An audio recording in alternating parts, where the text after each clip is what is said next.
Bonjour, c'est Jules Lavie pour Code Source, le podcast d'actualité du Parisien.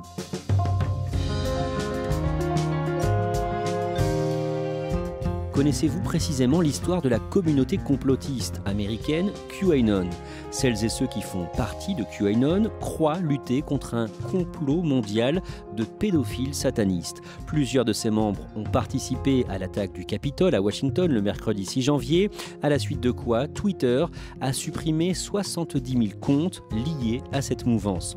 Cet épisode de Code Source est raconté par Benjamin Jérôme, journaliste au Parisien Week-end, et Tristan Mendès France, spécialiste des culture numérique, maître de conférences associé à l'Université de Paris.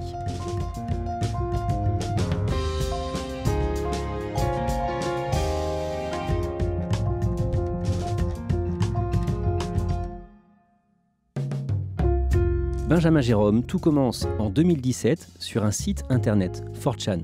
C'est quoi 4chan ? C'est un site de discussion anglophone qui est né en 2003. Au départ, ça parlait de Japanimation, donc de dessins animés japonais. Et en fait, c'est très vite devenu un site où on parle de tout et de rien, notamment de politique, on s'échange des blagues.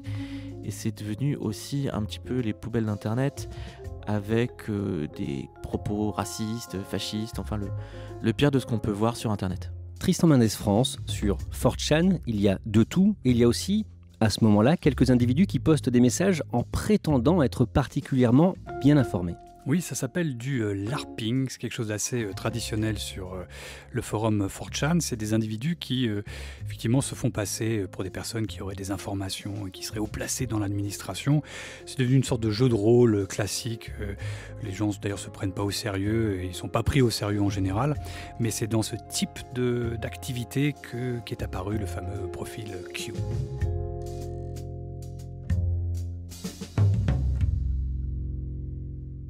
Le samedi 28 octobre 2017, un certain Q poste son premier message. Alors, ce message, qui est donc posté par Q, enfin Q Clearance Patriot, comme il s'appelle, et puis ça deviendra Q, dit tout simplement que Hillary Clinton va être arrêtée 48 heures plus tard. Il ne dit pas pourquoi, il dit qu'elle va être arrêtée, il dit que les autres pays ont été prévenus pour qu'elle ne puisse pas passer la frontière, et qu'il faut s'attendre également à des manifestations massives suite à cette arrestation. Ce sera le cas ? Non, rien ne va arriver. Il va y avoir beaucoup d'autres messages dans les semaines et les mois qui suivent qui vont être repris et commentés dès le départ par d'autres personnes comme des modérateurs de 4chan et une youtubeuse. Oui, en fait, tout ça aurait pu rester dans les tréfonds du web et ne jamais sortir. Mais deux modérateurs vont s'intéresser à ces messages. Ils vont commencer à en parler, à faire de la publicité autour de ça. Et ils vont en parler à une youtubeuse qui va relayer ces messages. Q ne dit pas son identité, il reste anonyme et il sous-entend qu'il est quelqu'un d'important qui a accès à des documents top secrets. Exactement. Pour les gens qui suivent les messages de Q, Q est quelqu'un de haut gradé dans l'administration américaine, quelqu'un de proche du président. À ce moment-là, on commence à parler de QAnon. Ça veut dire quoi, QAnon ? En fait, sur 4chan, on peut parler sans être inscrit. On peut être anonyme. Et anon, ça veut dire anonyme. Donc ce sont les anonymes qui suivent les messages de Q, les QAnon. Tristan Mendès France, les messages sont mystérieux, il faut essayer de les comprendre. Q appelle les membres de la communauté à faire leurs propres recherches sur Internet. Oui, c'est un jeu de pistes. Il faut essayer de décrypter les messages. Certains sont plus ou moins explicites. La majeure partie sont des questions. C'est vraiment une sorte de complotisme participatif qui invite vraiment tous les membres à être des acteurs de cette complosphère naissante. Il y a quelque chose à la fois de ludique, c'est un jeu et chacun peut y prendre part. Quelle est la principale théorie développée par Q et celles et ceux qui le suivent ? Alors la principale idée, c'est qu'il existe aux États-Unis une sorte de grande organisation cachée, secrète, où on retrouve des élites démocrates et que ces gens manigancent pour garder le pouvoir. Ils contrôlent Hollywood, ils contrôlent les médias de masse et dans ces élites, ça va plus loin que ça, on parle de satanistes, on parle de prédateurs sexuels, pédophiles et même cannibales. Tous ces gens-là représentent pour eux le Deep State, un État profond, caché, qui gouvernerait en sous-main, et Donald Trump est présenté comme celui qui peut déjouer le complot. Trump a une place centrale dans toute cette mystique QAnon. C'est une sorte de personnage un peu christique qui devrait effectivement être le combattant absolu contre le mal que serait cette élite mondiale pédosataniste.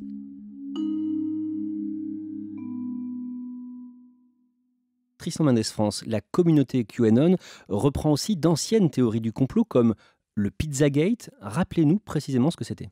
L'épisode du Pizzagate reposerait sur des messages qui ont fuité de l'équipe de campagne démocrate en ligne, et pas mal de complotistes ont essayé de voir à travers des mots-clés comme pizza, notamment dans ces échanges de emails qui révéleraient en fait que ces démocrates font commerce d'enfants en bas âge. Et donc commerce d'enfants en bas âge aussi dans une pizzeria, c'est ce qui a été dit. Cette pizzeria qui s'appelle Comet Ping Pong est une pizzeria qui existe et qui était en fait une pizzeria auquel les démocrates faisaient souvent des commandes de pizza. Il se trouve qu'un individu a pris cette histoire de pizzeria qui serait le lieu donc de trafic et de consommation d'enfants en bas âge au sérieux, et il est parti là-bas avec une arme de guerre. 3 o'clock this afternoon, an adult male, approximately in his late 20s, entered the Comet Pizza with an assault rifle. Donc c'est quelque chose qui a commencé comme un délire de clavier en ligne et qui s'est traduit dans le réel de façon assez dramatique. Cet homme a ouvert le feu sur la pizzeria sans faire de victime le 4 décembre 2016. Pour cela, il a été condamné à 4 ans de prison. Il croyait réellement aller sauver des enfants. Benjamin Jérôme, les QAnon rebondissent souvent sur l'actualité, par exemple sur cette phrase mystérieuse de Donald Trump prononcée à la Maison-Blanche le 6 octobre 2017. Alors il est avec des généraux et leurs femmes, il est photographié avec tout le monde. Il a une sorte de mouvement de main circulaire. Il aurait formé la lettre Q avec sa main. Exactement, c'est ce que voient les QAnon. Et puis il dit cette phrase un peu énigmatique, c'est le calme avant la tempête. You guys know what this represents? What all of it? Maybe it's the calm before the storm. What's the storm? Could be the calm before the storm. Ce calme avant la tempête, c'est justement la tempête qu'ils attendent, c'est le grand réveil, c'est le complot mis au jour. En fait, dans tout ce que fait Donald Trump, dans chaque intervention télévisée, dans chaque message, les QAnon vont trouver des signes que leur héros leur envoie pour dire qu'il est avec eux. Le phénomène QAnon, qui a débuté sur le forum 4chan, va ensuite migrer vers d'autres plateformes beaucoup plus connues du grand public. Oui, parce qu'il faut bien voir que 4chan, c'est pas quelque chose de très accessible au grand public, c'est un peu un mélange de tout et n'importe quoi. Et donc il y a des gens qui s'intéressent à ce que dit Q, qui vont reprendre ces messages et qui vont aller les poster sur des plateformes beaucoup plus grand public, comme Facebook, ou alors ils vont l'utiliser, ils vont le montrer dans des vidéos YouTube. Donc très vite, oui, ça va faire beaucoup de vues. It's called QAnon, a conspiracy theory that some political analysts have likened to an online religion. Thousands of groups and pages with millions of followers and members. The QAnon conspiracy theory is spreading around the world like a pandemic. Tristan Mendes France, cette communauté est très ouverte vis-à-vis des nouveaux qui arrivent. Cette communauté QAnon est assez plaisante pour les primo-arrivants. Il y a une véritable fraternité. On peut se faire part d'ailleurs de ses doutes, de ses malaises, de son mal-être, et tout de suite, on aura d'autres membres de cette communauté qui vont essayer de vous soutenir, de vous aider, pourquoi pas de vous rencontrer dans la vie réelle aussi. Donc il y a une vraie communauté accueillante, et c'est ce qui en fait probablement aussi son aspect dangereux. Benjamin Jérôme, en mai 2019, la police fédérale américaine, le FBI, commence à s'inquiéter. Oui, parce que certains QAnon, peut-être lassés d'attendre le grand réveil qui ne vient pas, commencent à passer aux actes. Il y a un homme qui va être assassiné début 2019 à New York, et le tueur va dire qu'il pensait que c'était quelqu'un qui appartenait à ce Deep State. Il y a une femme qui est arrêtée alors qu'elle est en route pour Washington pour aller tuer Joe Biden et Hillary Clinton, et donc cette femme est une QAnon.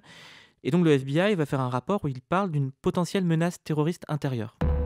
Disinformation is going viral. The pandemic has given a boost to conspiracy theories like those propagated by QAnon. Tristan Mendes France, un événement mondial, va donner une nouvelle dimension à QAnon à partir de janvier-février 2020, l'épidémie de coronavirus. Oui, le coronavirus a été un véritable accélérateur de toutes les théories complotistes de la planète. Et pour ce qui est de la mouvance QAnon spécifiquement, c'est probablement le moment de l'explosion internationale, vraiment de la diffusion au niveau planétaire de la mouvance. C'était un mouvement d'abord très national, très américain, et vraiment la séquence coronavirus a permis à ce mouvement de métastaser autour de la planète.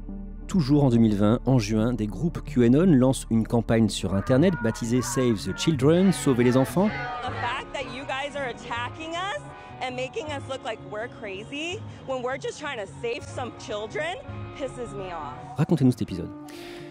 La mouvance QAnon essaie de profiter du fait que tout le monde peut se sentir concerné par les questions de pédocriminalité. Ils vont essayer de pousser de façon très significative un hashtag Save the Children qui va avoir une résonance véritablement planétaire et qui va réunir des gens qui légitimement pensent que évidemment la pédophilie est quelque chose d'absolument scandaleux, mais ils vont profiter effectivement de ce captage de l'attention pour pousser leur agenda complotiste et donc ils vont véritablement gagner une audience qui va aller bien au-delà du cœur nucléaire originaire.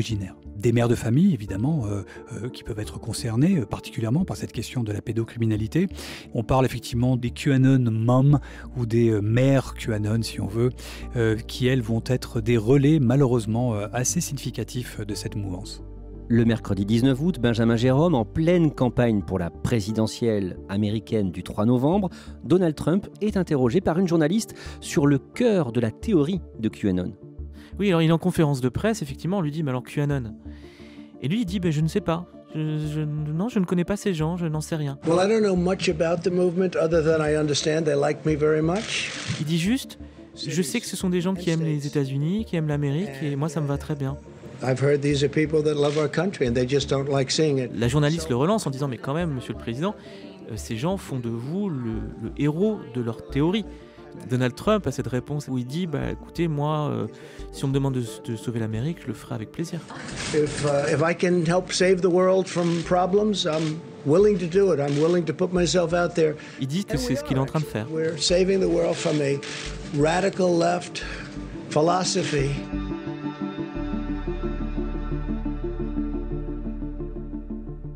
Et on commence à voir de plus en plus de supporters de Trump dans ses meetings portant des signes distinctifs du mouvement QAnon. Oui, parce que Donald Trump est en campagne pour sa réélection en 2020. Donc dans les meetings, on les voit apparaître. On voit des gens avec des t-shirts avec la lettre Q, ou alors avec le nombre 17, puisque la lettre Q, c'est la 17e lettre de l'alphabet. Il y a aussi des slogans. Il y a un slogan qui dit « Where we go one, we go all ». Là où nous sommes qu'un, nous sommes tous en fait. Et puis on voit même Donald Trump des fois leur faire des signes. Ou en tout cas, ce que les QAnon interprètent comme des signes vers des gens qui portent des symboles distinctifs des QAnon. À ce moment-là, une enquête interne de Facebook dévoilée en août par NBC donne une idée de l'ampleur du mouvement QAnon. Il existe des milliers de groupes Facebook QAnon et ça représente au total 3 millions de personnes. Et il y a aussi des adeptes en France. Les messages de Q sont traduits en français par des adeptes. Et donc, il y a des pages Facebook qui existent en France, notamment 17FR, qui aujourd'hui a disparu. Et quand cette page a disparu, il y avait 30 000 personnes qui la suivaient, donc 30 000 francophones, donc 15 000 français. À l'automne, Benjamin Jérôme, vous préparez un long papier pour le Parisien Week-end et vous parlez avec un membre actif francophone de cette communauté. Alors, je vais échanger avec Daniel, mais je vais échanger par écrit parce que Daniel me dit qu'il va avoir une trace de nos échanges parce que si jamais je transforme ce qu'il me dit, il puisse prouver qu'en fait, je raconte n'importe quoi. Donc, on va échanger par mail. Et la première chose qu'il me dit déjà, c'est que ce n'est pas un illuminé, que les QAnon ne sont pas des illuminés, qu'ils ne sont pas idiots, que ce ne sont pas des adeptes d'une secte. Il dit aussi que ce ne sont pas forcément des gens d'extrême droite, parce que souvent on rapproche QAnon à l'extrême droite. Qu'il y a des médecins comme des chômeurs, il y a des blancs comme des noirs, il y a des femmes comme des hommes. Des gens avec des profils très variés. Il vous dit donc qu'il n'est pas un illuminé. J'imagine que vous le relancez là-dessus, parce que finalement ces théories sont absolument sans fondement. Oui, notamment Hillary Clinton n'a jamais été arrêtée. Donc ce que lui me dit, c'est qu'en fait, Q fait aussi de la désinformation. C'est-à-dire qu'il lance des leurres parce qu'il sait qu'il est écouté par ses ennemis et que face à ça, il est obligé de parfois tromper, de désinformer, mais qu'il dit aussi beaucoup de choses qui sont vraies. Ce qu'il m'explique aussi, c'est qu'il voit bien qu'il y a des affaires qui sortent, comme l'affaire Epstein, qui est ce millionnaire qui a été accusé d'avoir un réseau de pédophilie, en fait. Et que pour lui, c'est juste la face visible de l'iceberg. Cet exemple-là, et d'autres, comme l'affaire Dutroux en Belgique, montrent bien qu'il peut y avoir des réseaux de pédophilie qui sont bien plus étendus et qui, eux, ne sont pas révélés. QAnon, c'est une passion chronophage pour certains de ses membres? Il faut bien voir que les messages sont très cryptiques, en fait. Rien n'est vraiment très clair. Donc il y a des gens qui passent des jours et des jours à essayer de comprendre, de trouver des indices dans ce que dit Q. Et puis, ils passent des jours à élaborer des théories qu'ils vont partager avec les autres. Et puis, on va débattre des théories sur des pages Facebook. Et tout ça peut prendre beaucoup, beaucoup de temps. Il faut se mettre à leur place 2 secondes. S'ils pensent qu'ils luttent contre un réseau international de pédocriminalité, évidemment, on va y passer ses journées. Ils sont habités par l'urgence. C'est des gens absolument convaincus. Donc, ils vont passer des heures et des heures en ligne. Et c'est ce qui va participer d'ailleurs à leur radicalisation. En octobre, à l'approche de la présidentielle, Facebook et YouTube notamment ferment massivement les comptes liés à QAnon. Il faut bien se rappeler qu'en 2016, les réseaux sociaux avaient été accusés de faire le jeu des fake news. Ils avaient diffusé sans bloquer tout un tas d'informations qui étaient fausses. On est en 2020, ils ne veulent pas retomber dans ce travers-là. Donc tout au long de l'année 2020, il va y avoir des suppressions de comptes, de pages, de contenus, de vidéos. Alors aussi bien Facebook que YouTube, que Twitter, que Instagram. Et en octobre, c'est assez massif. Ils vont faire un grand nettoyage. Le jour de la présidentielle américaine arrive le mardi 3 novembre et le samedi 7 novembre, les principaux médias américains annoncent la victoire de Joe Biden. CNN projects Joseph R. Biden Jr. is elected the 46th president of the United States. Tristan Mendes France, comment réagit la communauté QAnon ? Une partie de la communauté QAnon est assez déroutée, évidemment, par l'élection de Biden. Mais vu qu'ils vivent dans un univers alternatif et parallèle, ils vont essayer de développer de nombreuses narrations pour essayer d'expliquer pourquoi est-ce que Biden serait élu. Par exemple, que tout ça fait partie d'un plan secret, en laissant, les démocrates croire que Biden est élu, eh bien, ils vont se rendre publics et ce sera une façon de mieux identifier les ennemis. Mais au moins 2 femmes politiques considérées comme proches de QAnon font leur entrée au Congrès américain. Oui, il y a Marjorie Taylor Greene qui vient du Texas et puis il y a Lauren Boebert qui est du Colorado. Donc ce sont 2 républicaines qui ont un profil un peu similaire. Ce sont 2 entrepreneuses et elles sont surtout pro-armes, pro-Trump. Et elles ont fait des vidéos dans le passé où elles disent clairement leur intérêt pour les théories QAnon. On en arrive à l'attaque du Capitole à Washington le mercredi 6 janvier, en marge d'un meeting de Donald Trump. Dans la foule hétéroclite d'assaillants, il y a plusieurs figures du mouvement QAnon, comme cet homme avec une coiffe d'Indien. Oui, c'est difficile de le rater. Il est immense, il est torse nu, il a des cornes sur la tête, un drapeau américain peint sur le visage. Et en fait, c'est le Q-Shaman. Ce monsieur s'appelle Jack Angeli et c'est un militant connu des thèses QAnon. Donald Trump won on election night. What we are witnessing is real full disclosure about how corrupt the system is, and we as Americans are taking our system back. Et c'est pas le seul. Donc les QAnon sont bien présents dans la foule. L'une des 5 personnes tuées ce jour-là, une femme, était aussi une QAnon. Oui, c'est une femme de 35 ans qui essaye de rentrer dans une pièce qui est protégée par des policiers du Capitole. Un policier tire, elle tombe et elle va décéder quelques heures après. Et c'était une ancienne militaire qui avait fait tout un tas de vidéos où elle défendait effectivement les thèses QAnon et qui était également quelqu'un qui était pro-Trump, pro-armes. On a une partie de cette communauté qui va essayer de se distancier par rapport au saccage en imaginant que des agents infiltrés, antifascistes, payés par le milliardaire Soros seraient derrière les différentes violences. D'autres vont plutôt exalter le courage des patriotes. Donc il y a une sorte de lecture ambivalente. L'idée en tout cas c'est d'essayer de capitaliser sur cette séquence. Le mystérieux Q, dont on parlait au début de cet épisode de Code Source, a posté près de 5000 messages, mais on se demande s'il n'y a pas en fait plusieurs auteurs, et on se demande aussi si tout ça n'est pas parti finalement d'une simple blague de potache. Il est tout à fait possible que Q, à l'origine, ne soit qu'un troll, c'est-à-dire quelqu'un qui s'amuse à provoquer et à jouer en ligne et qui a été pris au sérieux et qui lui-même se soit pris au sérieux. En fait, on ne sait pas du tout quelle est la motivation qu'il a pu avoir. Le dernier message qui a été publié par Q date du 24 décembre et même si Q ne devait plus publier quoi que ce soit, ce mouvement a sa vie propre et n'a plus besoin de Q aujourd'hui. Tristan Mendes France, est-ce que le mouvement QAnon peut pourrir le mandat de Joe Biden? Je pense qu'il y a peu de doute que cette mouvance QAnon va survivre au départ de Trump. Une bonne partie de cette mouvance, sur sa frange, va probablement baisser les bras. On voit déjà d'ailleurs des fissures dans la communauté, de gens qui commencent à se dire où est le plan qu'avait annoncé Q, où sont les arrestations. Donc il restera probablement que le noyau dur, le plus exalté, le plus radicalisé. Et eux sont probablement ceux qui sont les plus dangereux, parce que les plus à même probablement de commettre des actions violentes. Benjamin Jérôme, qu'est-ce qui vous fascine dans cette histoire et dans ce mouvement QAnon? Ce qui me fascine, c'est d'essayer de comprendre pourquoi des gens adhèrent à des théories sur lesquelles il n'y a pas de fondement, il n'y a pas de preuve. Et cette construction mentale, j'avoue, ça m'interroge beaucoup et ça me fascine. Qu'est-ce que cette histoire, qu'est-ce que ce phénomène QAnon dit de notre époque?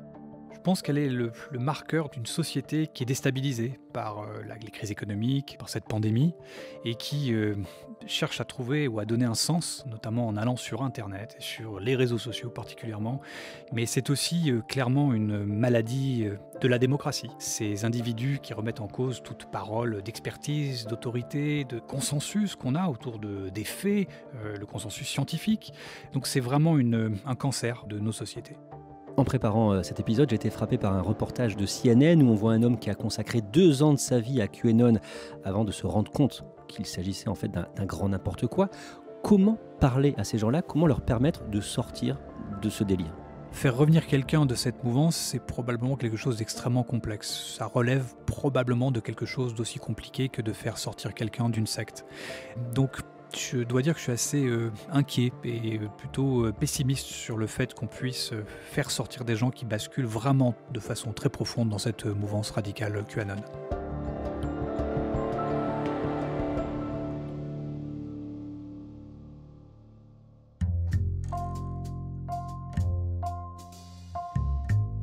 Merci à Benjamin Jérôme du Parisien Week-end et Tristan Mendes France, maître de conférences associé à l'Université de Paris. Cet épisode de Code Source a été produit par Sarah Amni, Thibault Lambert et Marion Botorel. Réalisation Julien Moncouquiol. Code Source est le podcast d'actualité du Parisien, disponible chaque soir en semaine du lundi au vendredi.